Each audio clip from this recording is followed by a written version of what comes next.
Good morning, wrestling fans. Welcome to PWR Today for March 9th, 2021 on the Man We Call Meathead, joined by Linda Kay this morning. Morning, Linda.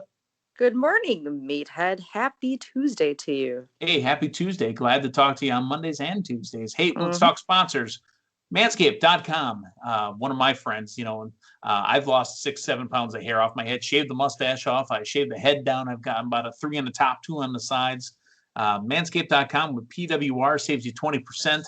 Get yourself silky smooth like our friend Dave Hero and the Zohan with Manscaped.com and collarandelbowbrand.com as well. PWR 360. Loving my fastest shirt. Loving my Irish whip. I know they got some free shipping going on over there at their spring cleanout with collarandelbowbrand.com. Let's talk real quick about two very important items. Honestly, first off, Linda, WrestleMania tickets on sale. There's packages for day 1 and day 2. There are pods to be sold. They are going to have people in attendance at WrestleMania. What do you think you're going to do? Well, that was music to my ears. We knew it was coming. We finally got confirmation during Raw last night. And as far as what I'm doing, it'll depend on how much it'll appear as far as cost goes. I've read some stories or seen what the range could possibly be, but I mean, I'm going to be down in Tampa. You're going for the $2,500 seat, right? Oh yeah, the one on the ship. If that's what $2,500 will cost, is $2,500 gets you one at the corner turnbuckle. Yeah, we'll see. I know they go on sale next week, Tuesday morning, so I'll just survey the scene, see where it is. But hey, I got to go to at least one night, if not both. Got to do it. Next week, Tuesday, 10 a.m. Eastern, 9 Central. Don't quote me on the times. Get on over to Ticketmaster.com. Look at the details. Pods are on sale for WrestleMania 37. The other big news out of WWE. Hit up Andrew Baydala for the. Hit up at Andrew Baydala as well. Yeah. I was going to say the other big news coming out of WWE yesterday was the fact that they have more details on the Peacock transfer. Fastlane is next week Sunday, but next week Thursday, the Peacock will start launching WWE content. They have not said yet if your username password for the WWE network will go into the Peacock, but the price for it is $5, $4.99 for the Peacock Premium, which will get you all the pay-per-views plus The Office for me. I mean, that's going to have some commercials. If you want to continue to pay the $9.99 that you pay for the WWE network, you big dummy, that'll get you a Peacock Premium Plus with no commercials on anything. So I know me, I'm from Milwaukee. If it ain't free, it ain't me. But, I'm going to pay my $4.99 and get the WWE network involved in the Peacock network. What do you think you're going to do, Linda? Well, considering I use and watch the WWE network primarily just for the pay-per-views, I think I'm going to go with that Peacock Premium $4.99 price, just because, I mean, with the exception of the commercials, the few commercials that we see during the pay-per-views, the sponsor spots. I mean, unless I want to day binge on Saved by the Bell some days, I think I will use it primarily just for the pay-per-views again. So we'll probably do that. We'll see. Oh, yeah. And, they've got movies on there, too. Maybe some good 30 Rock stuff. I mean, Parks and Rec. Who knows? I never watched Community. Maybe it'll be a time for me to watch Community. Scrubs will probably be on there as well. So My Name is Earl. Which one? My Name is Earl. I mean, I'm just going along with the show. Yeah, I missed My Name is Earl. That. Said that My Name is Earl ended, and on a cliffhanger, and then they said, you guys are canceled. Yeah. Yeah, that I'm still hot about that. That's why I shaved my mustache off. It's over now. I got rid of the mustache. I was binge watching My Name is Earl with a mustache on. Sorry. It's okay. Let's talk about Raw from last night. They during the COVID era, we've joked about this, but we've been serious as well. They have been struggling to fill the 3 hours of content that they need. And last night I thought was another example of it. Here's the quick hits on it. We got the Bobby Lashley Miz match that opened the night almost twice, because later on in the night they said, here's what you missed. Here's his entire entrance. Here's his entrance. Here's the start of the match. Here's the end of it.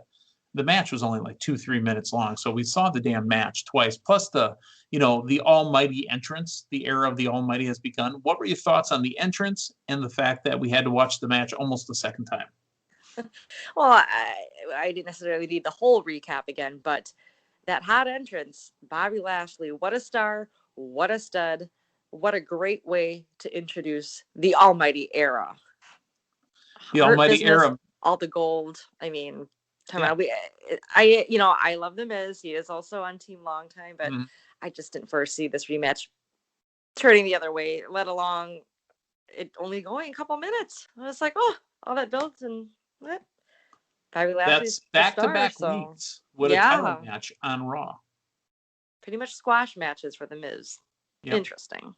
Which I think closes the book on The Miz sniffing around the title for WrestleMania. So, and I think you said to me off air before, who do you think Miz might get for WrestleMania?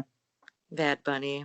Bad Bunny's going to be on the Grammys next week. I had said I thought a perfect place to do a 24/7 title change would have been on Saturday Night Live. Do you think there's any chance that he loses the belt on the Grammys? No, not a chance. Unless it was NBC-owned station, some show. I don't know. No, a comedy show, right? I mean, wrestling friendly. Grammys. Yeah. Ew. That's not going to happen. But it would be funny. I mean, if he's up there performing and all of a sudden he gets rolled up for a 1, 2, 3. I'm telling you, that would be huge. Yeah. I don't think he'll take place at the Grammys. So. Oh, it's not going to. But a wrestling fan can dream for shenanigans. Of course. Can't. So after the first Lashley Miz segment, we did get McIntyre watching the match. He snapped on Lashley about how he used the Miz to steal the belt from him and then got attacked by Sheamus. That led to a match that happened later on, which was no disqualification. And there was no finish to that match. I have a feeling coming up at Fastlane next week, Sunday, it's going to be McIntyre and Sheamus with the possibility of being number one contender and taking on Lashley at WrestleMania. I can see a rematch taking place at Fastlane, but I wasn't thinking a number one contenders match. I don't know. I see it possibly being another Falls Count Anywhere type of match. Okay. Ooh, lots of drones. Yes. But them having Drew McIntyre watching that Lashley Miz match and them mentioning he's potentially the next contender for it. Yeah, she called him the presumptive number one contender. Right. That was the word, presumptive. I guess that was a smooth transition or easy transition, if you will, to get that Drew McIntyre Bobby Lashley match that we're all thinking will be at Mania. Yeah, and I think it'll be a great match. Now, Drew has beaten, he never mentioned it in the promo, but he has beaten Bobby Lashley earlier in the year as champion. Yeah. Yeah, Bobby Lashley looks amazing. The almighty Bobby Lashley right now is he's the hottest thing going right now. But the funny thing is, and you and Matthew talked about this last week, that this would be a way for Drew McIntyre to get that huge fan pop that he didn't get at Mania last year. Yeah. But with the fans, assuming that a lot of the fans like us are really into this Bobby Lashley title reign, that he might get more of the applause. Right. Than McIntyre. If this he would have to do something dastardly. Right. Like spit on a baby or something. I don't know. Yeah. It's kind of like when they tried to turn Austin heel. Austin would have had to go after JR, which they tried to do, remember? They had to have Austin go after JR. It still didn't work. Trying to turn Goldberg heel. It didn't work in WCW. It was terrible. All right, so we had that kind of marinate throughout the night. We had the both times we saw the Lashley Miz match. Then we had the McIntyre Sheamus match coming off of that. We also had something that stretched out about 3 segments as well. And again, I found it to be very odd. Shane McMahon, Braun Strowman, Shane staring at him, saying he's not a dummy, using abhorrent about 6 times. And saying he's not stupid. Those are bad, naughty words. They're evil, dirty words. And he said, Braun. So basically, he's mocking him. What was your thought of this whole thing? Very odd. Dragged out, like you said, just the pacing up and down the ramp alone. And him just trying to verbally communicate what the beef is that he has with Braun Strowman. Like this 1980s Wood Wendy's. Where's the beef? The beef, yeah. I did think that in my head when I said that. But it was rather surprising just because I feel that WWE current WWE steers away from that kind of bullying, if you will, to be a star thing. That kind of came to mind, and I was like, I guess, I mean, especially because he's a McMahon. Yes, I thought he was just going to come out and just say, why am I challenging you, or why am I doing this to you? Because I'm a McMahon.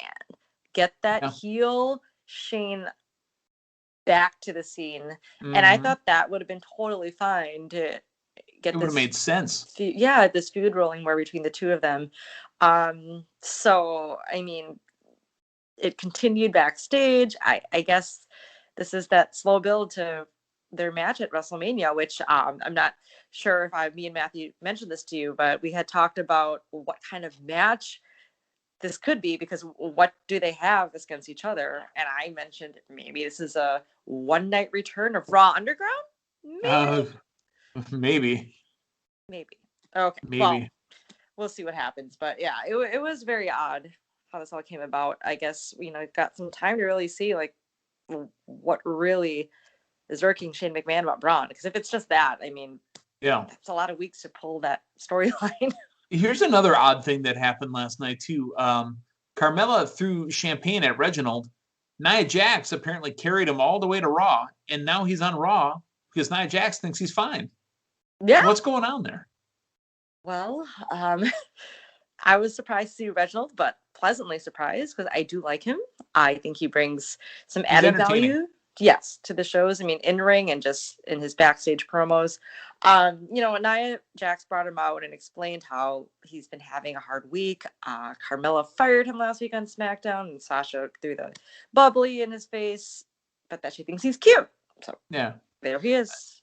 Again, I hope, I know I've said this once before, and I got to say it again because it's funny to me in my head, but it creeps me out. I hope he's not the meat between the two pieces of bread, because I don't know what's going on between Nia and Shayna. Maybe it's a one-off on camera, but maybe they're hanging Reginald around. I don't know what's going on there, but hey, Nia and Reginald could become a thing. That was supposed to be a thing with Enzo and Nia way back in the day. Yeah? I don't know if you remember, Enzo was sniffing around. Oh. He was thirsty, as the kids say. Yeah. This kind of reminds me of what was his name? That Carmella's buddy too, that was with all the women all the time. What is his name? I can't think of it. Buddy that was with all the women. You mean like? Remember he helped her get the Money in the Bank? Yeah, Jake Ellsworth. James Ellsworth. Obviously, I think Reginald's more of a benefit, a star in that, you saw his in-ring ability. Not saying Ellsworth couldn't wrestle either, but I mean, we've seen the in-ring highlights, we've seen the backstage vignettes of Reginald, but since he's hopping on both shows between all the ladies, you never know. I like the way we got to James Ellsworth there. It was close. We could feel it. Yes. Hey, speaking of another segment that kind of went on, about 2 to 3 segments, a match plus 2 backstage. Randy Orton / AJ Styles / Alexa Bliss / Black Gold Texas tea coming out of his mouth again. The squid ink, you mean? Yeah. Randy Orton's a spitter. So I like the messing with Randy in the back and mocking him because he's got, somebody pulling his strings. Randy says, I'll show you how soft I am or how weak I am. I love seeing Alexa do what she's doing, especially her playing with the Jack in the Box. And I was like, yes. Like she controls. I feel she's learned how to harness this power, and she can bring Bray back or the Fiend back. Yeah, and control just when the perfect time to bring him back would be. And I'm guessing we'll get a glimpse of the Fiend making his return on the Go Home show to Mania. That's what I'm thinking. Just right. Because... I thought it was last week, but then it was a possessed Randy Orton on the screen talking to Randy Orton, which was cool. I liked it. Yeah. I mean, or you had mentioned this off air about that Cena Undertaker match, how that wasn't officially on the card till the night off. Right. Yeah, so he's downstairs drinking beers. Oh yeah, that was tremendous. What city was that?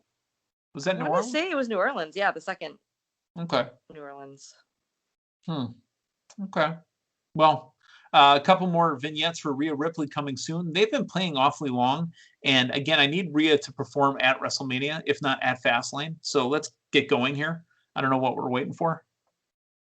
Will we get that Charlotte Rhea Ripley match? I've been saying since last year. Literally, that's what I based the team they call Meatheads on. Yeah. I mean, it could be. We've got Charlotte, sniffing around Asuka for the title. Yep. You've got Dana sniffing around Mandy Rose and Dana Brooke as well. Yep. Either going for singles or maybe a women's tag team match or, something along that. But they've been mentioning all these different women's tag teams that have been around too. Yeah. So who knows? Huh. I don't know. Well, hey, in a nutshell, that was Raw and that was the news. How do you feel about it? I feel great. This road to WrestleMania is on the fast lane. Dun, dun, dun, dun, dun, slowly make you lose your mind. I wonder if Don Henley at least licensed the song for just a show. I would love to hear A Life in the Fast Lane by Don Henley. Well, did we get Great Balls of Fire for the Great Balls of Fire pay-per-view? I think we did. But I mean, they had to reach out to the Jerry Lee Lewis Foundation or the family or whatever. Don Henley's alive. Just call Don. Hey, Don, mind if we license out this song? Sorry, you love how I got Great Balls of Fire into this morning's podcast? You're welcome. Love Great Balls. Yeah, thank you. All right, with 2 pay-per-views left, the PWR draft totals are up on the Twitter machine as well. Go ahead and check those out. Linda Kay, thank you for stopping by. We're going to talk to Matthew tomorrow morning. We've got more news coming up this week. We hope to hear what's going to happen at Tropicana because the Rays are already at spring training and they're going to need their field back anytime soon. So for Linda Kay, I'm the man they call Meathead. Hey, thanks for stopping by. So long, everyone.